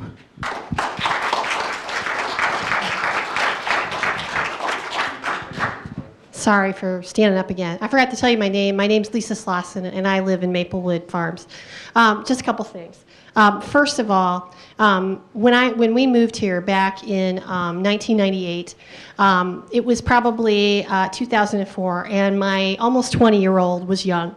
And she was getting on the bus, and the arm was out, and a lady in our neighborhood, she barreled down and she ran the arm. And because the bus driver, put the horn on, I was able to see this, get my daughter and run over. By the time I had, out of breath, run over to the bus, to the door, the bus driver had called Saline Police, and Saline Police was right there. And then, you know, Saline Police pulled up this lady's record, and she was a hazard on the road. She was going to kill someone. And that police officer walked me through everything, and he's like, you got to go to the hearing. You got to go here. You got to speak your piece here because she could hurt somebody. And I can't thank him enough because probably somebody didn't get killed because this lady lost her license. And that police officer gave me the strength to say, you know what, you got to do this for everybody. And that's what they do for everybody here. And with all due respect to Milan, Milan is a great town. I love Milan. They've got great restaurants, great little things to do. But I don't pay taxes to Milan. I pay taxes in Saline. And I would like for my police officers to be here in Saline.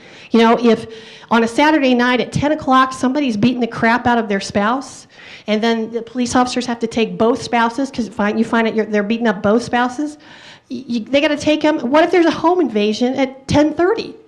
You know, I don't want to wait. I mean, I don't speed, but it takes me 30 minutes on a good day to get to Milan. I know that the Milan police can speed, but darn, that's a little bit of a response time. And lastly, I was on the school board for many years, and we didn't have any money a lot of the time, actually most of the time. And the thing is that it would be easy to outsource the cafeteria ladies, the bus drivers, the secretaries in the office, and the buildings and grounds people. But the thing is that every single time that issue came up, people came to our meetings and said, I want to know that lady in my office. I want to know that bus driver. I want to know the lady who's serving my kid food. I want to know the janitor. And that's important. I don't know if it's important in other communities, but I know it's important here. And I urge our city council members and you, Mayor Marl, to really listen to what your community is telling you. Saving money, I know it's important because we don't have any, but it's really important to prioritize here. And I think, and back to Mr. Schwader's comment, that has to be the first thing you do. You have to take the budget and you got to go, don't need this, don't need this, I do need that. You got to do that. And so this is, I'm sorry, I just think this is non-negotiable. But thank you for your time.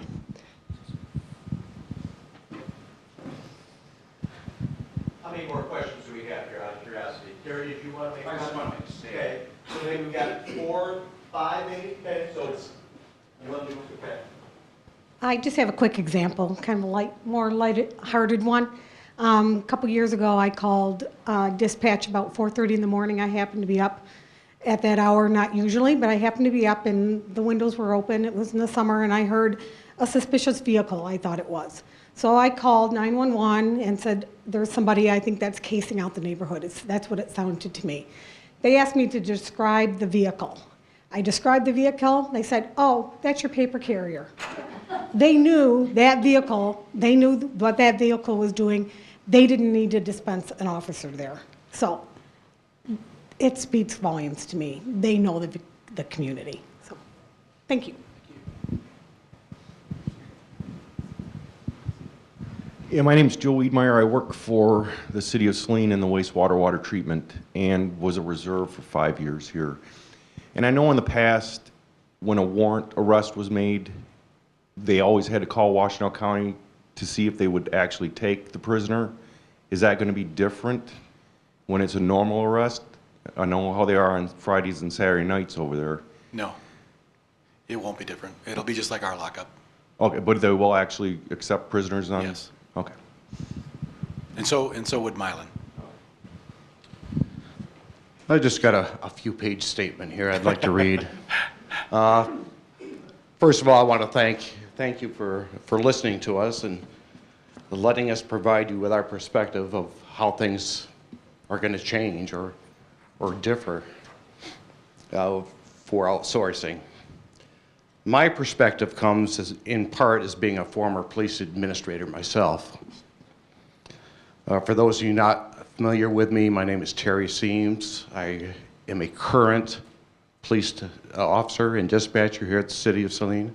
I retired as police captain for the University of Michigan.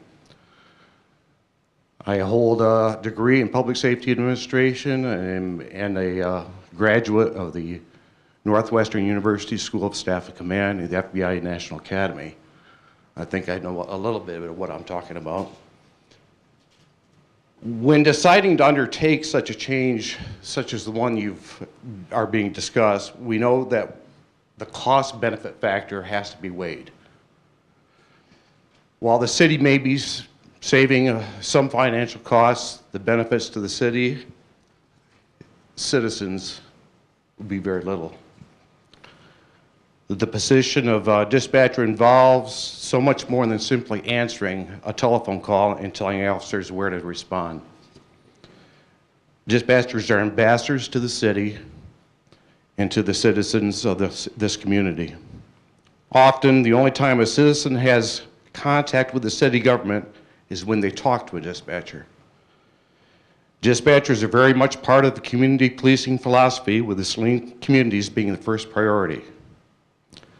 They can and often do take time with non-emergency calls where other agencies are often unwilling or unable to do so because the call is not law enforcement related, or they simply don't have time. I've been told on more than one occasion that our dispatchers are so much more personable and patient, which is probably why they feel comfortable enough to ask simple inquiries such as, what time does the parade start?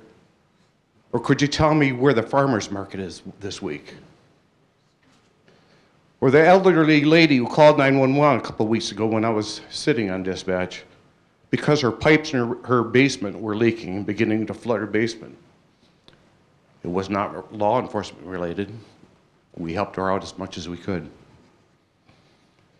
Our local dispatchers are not only familiar with the city streets and businesses, they're acquainted with the community members, are familiar with current investigations, the organizational structure of the city, they know the officers, and the call history of businesses and residents. Losing dispatch would further erode what makes Saline a community, similar to us losing the hospital. While I have the utmost respect for other law enforcement agencies in the county, the transition would be similar to the analogy of losing a downtown local hardware store in favor of a Lowe's, or maybe a mom and pop store in favor of Walmart's.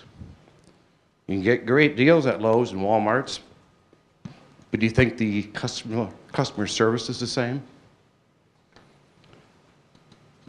And do you really feel that Walmart is part of the community? With the loss of a local control of dispatch, the city will lose management control over dispatchers and who will be less responsive and accountable to the community.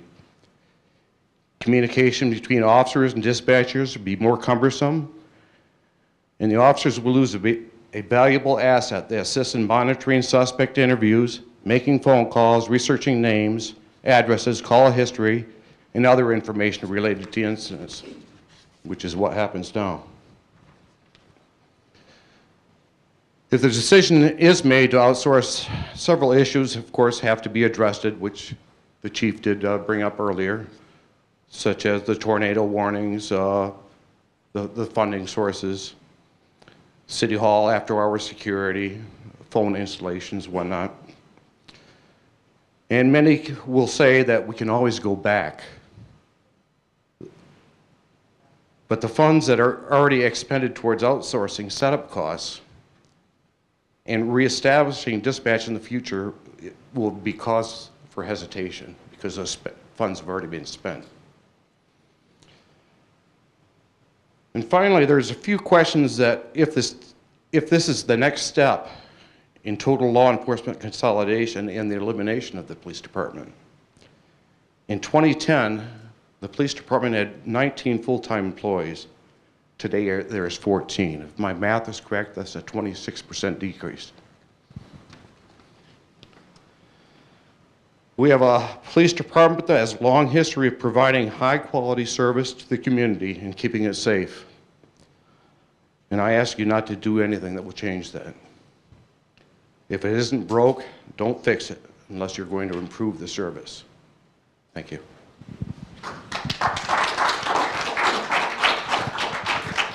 Good evening, and I want to say a big thank you to our mayor and for chief of police and all public officials for your service to the city of Saline. My name is Joel Nelson, and I've lived in Saline for about 30 years. And I've always been impressed by my police department and DPW folks overall. And from here, from the heart, I say thank you to all of you. I am not willing, I'm not of the opinion to, or for, doing away with the dispatcher. I do have a question for you, Mr. Mayor. Has the council ever considered selling the recreation center? It has been discussed, but not in an in-depth way, the way Joel. So it hasn't been given any real serious consideration? I would say that's correct. Okay, to a private entity. So I live in Sin City, in Six Trails, which has been known as Sin City. And I'm not for doing away with a dispatch position because we have lots of folks in that community at times that have emotional problems, and it requires a police response quite quickly. So again, I say thank you to all of you for your dedication, you and my public servants in the city of Saline. And it's a privilege to be part of Saline, a beautiful city with a bunch of beautiful folks. I thank you.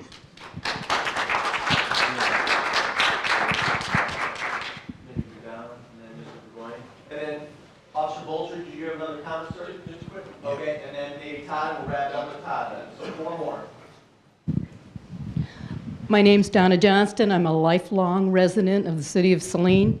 I do remember when city council met at the bakery to make all the big decisions. For the last 7 years, I have been a reserve officer with the Saline Police Department. That's a voluntary position. That was my turn to give back to my community. I am with the Washtenaw County Sheriff's Department and have been since '79.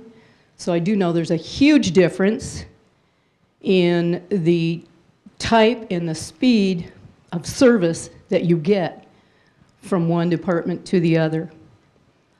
I've been a dispatcher with Saline Police Department for 5 years. I just recently have left the position of dispatcher and left the position of reserve officer. I'm afraid I'm seeing an erosion in our police department that's been going on for a long time, that I hope that we catch it and stop it before it snowballs. When you start cutting back on positions, crime starts finding a way to creep into your community. And once that happens, you can't make it go away. All you can do is try to stay on top of it. And I think that it's important to have people that know your city, dispatching for your city, and policing your city. I think that we need to keep our police department as staffed as possible and support them as much as possible so they can support us. I enjoyed dispatching on midnights, and I do gotta say, those are not the calls that are asking for the times of the parade. Those are calls of people who are scared, people who are in trouble, people that just need to talk so they don't kill themselves. And I don't mind, I never minded the calls that came in asking about who the car is, you know, outside. I think they're casing the area. It always made me comfortable to be able to assure our citizens that I know who's out there. My officer has just checked them out, and it's okay, you're safe. It is the newspaper person.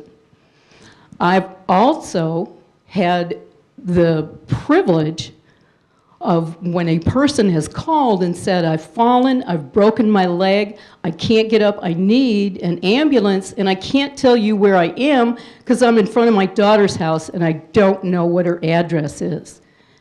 And I can say, is this Jane Doe? Yes. Your daughter's Lori? Yes. I know exactly where you are, and help is on the way. And many times our dispatchers are dispatching officers to the scene of a crime, an accident, or a call for help while we're still on the phone. So we don't wait and stack calls because we know our citizens, we know what they need. And I think if you start to outsource, you will find a very, very different response.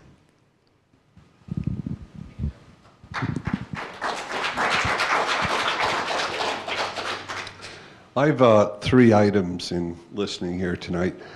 First, Chris Bolter said a couple of things. He said that the figures given for the cost are the outside cost, and he thinks that there are some individuals that would come in and not take the insurance. So that was one item he said. The other item he said was that there are grant funds that can come from the state for the training. So I'm not asking you for the answer now, but I just think that should be clarified as we go along.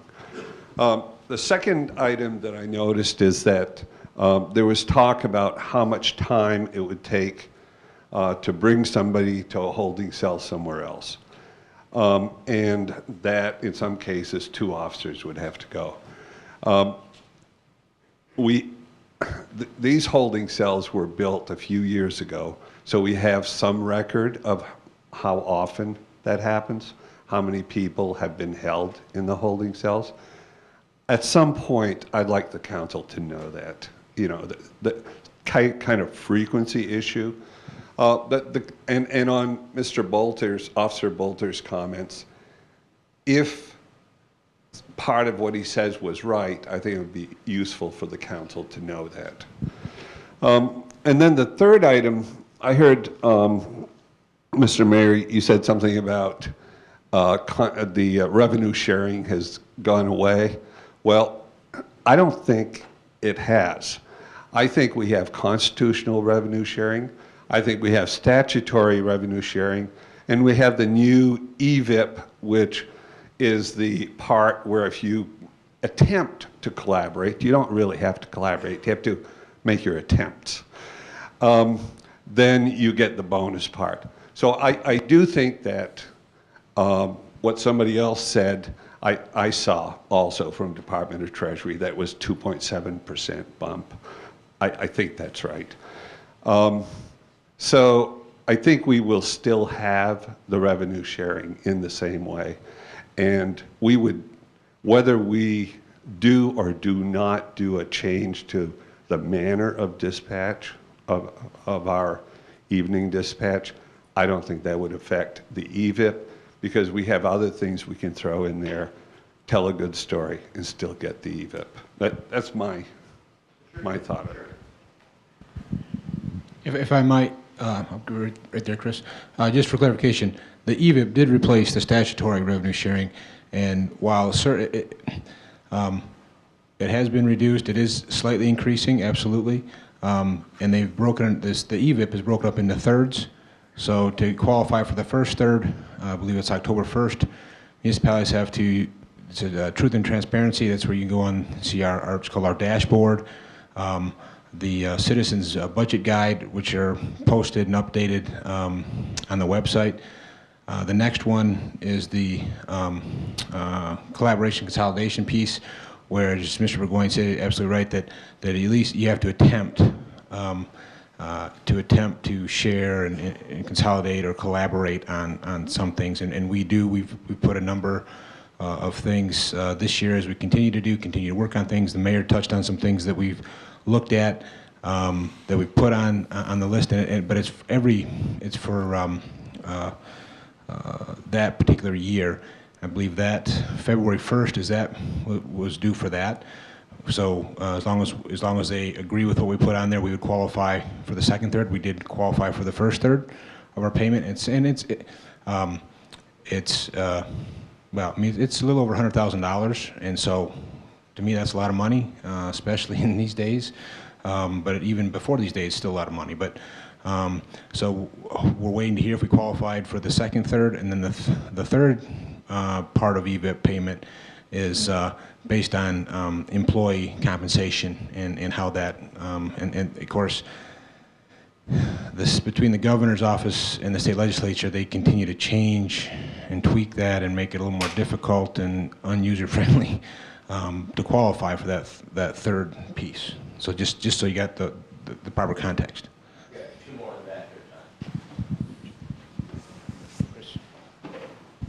Okay, thank you again, Mr. Campbell. And you're right, it's $113,220 is what the EVIP fund is. Real quick, the only other thing that Officer Seams brought up that I just want to point out is the hospital. As you all know, the hospital is closing here in April.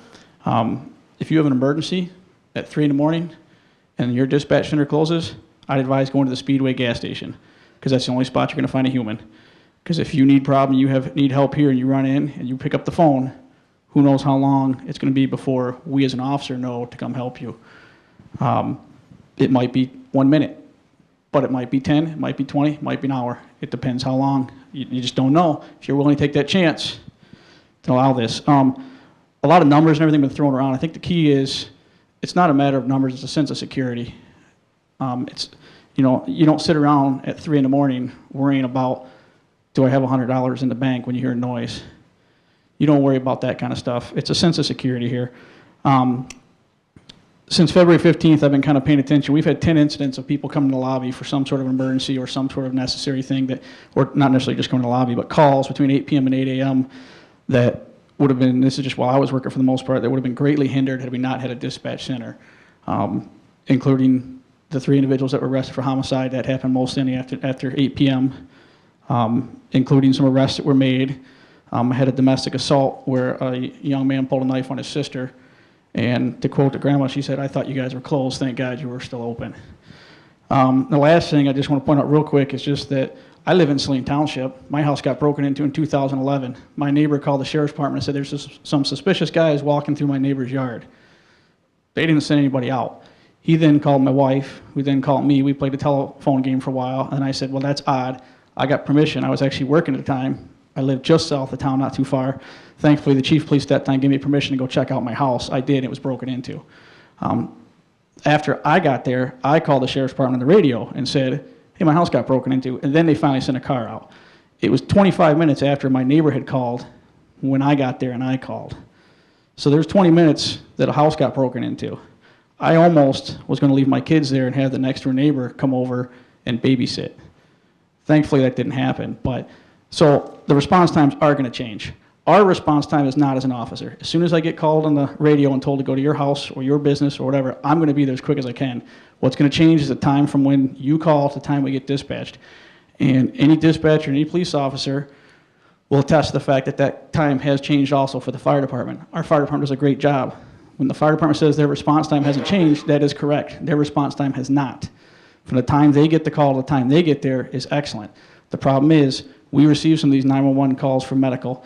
We transfer it over to HVA, who dispatches the fire. We used to dispatch them. Now HVA does, and it sits. Sometimes it's 3 minutes, sometimes it's 5 minutes. It's been sometimes 10 minutes. We pay attention to this because we used to be able to just hit the button and dispatch our fire department. For the most part, they're pretty good. I'll give them that for the most part. But it only takes one time when you're the one having the heart attack, when it's your house on fire, you want them there quickly.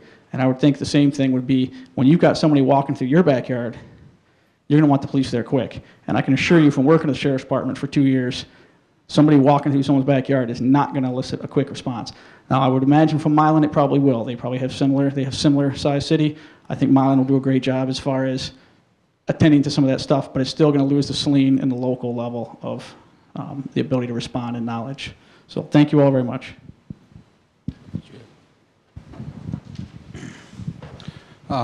We moved to Saline 1997.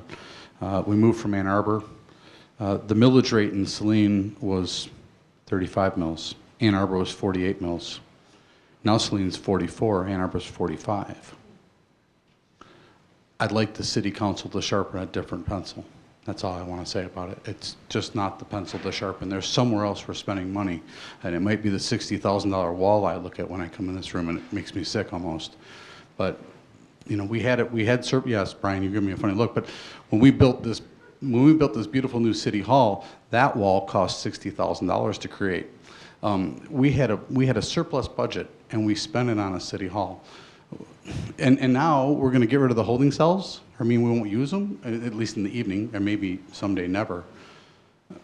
Let's not tear apart what we built and are struggling to keep, I guess. But it looks like our budget's okay. We got it built into the budget for next year. I'd like to see, and I think there's enough people saying, City Council, please don't. And I hope that's the way it goes.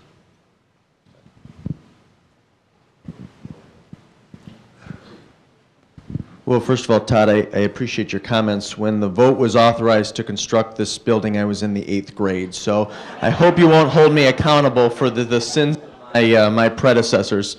But let me end tonight by thanking you all very much for coming. I think I speak for all of City Council when we say we greatly appreciate your perspective, your concerns, and your thoughts. We're not immune to that. I think it will have an impact. I also want to say, because there have been a number of comments made, that, and I'm speaking for myself, but again, I think this is reflective on all of City Council. Public safety is absolutely fundamental. It is not negotiable. And we want to maintain a safe and secure community. And if consolidated dispatch will undermine that safety in any way, then I think you will see council act in a very strong and emphatic way against a change. And you know, Larry, to your point, and I really appreciate your comments here this evening, my friend. I think we all remain committed to maintaining a strong, independent, robustly funded, and robustly staffed police department. It's integral to this community's short-term and long-term well-being, and I want you to know that. So again, I want to thank you all for coming and expressing your sentiments. I also want to thank the chief and Todd for spearheading this and leading the presentation. Thank you, gentlemen, very much.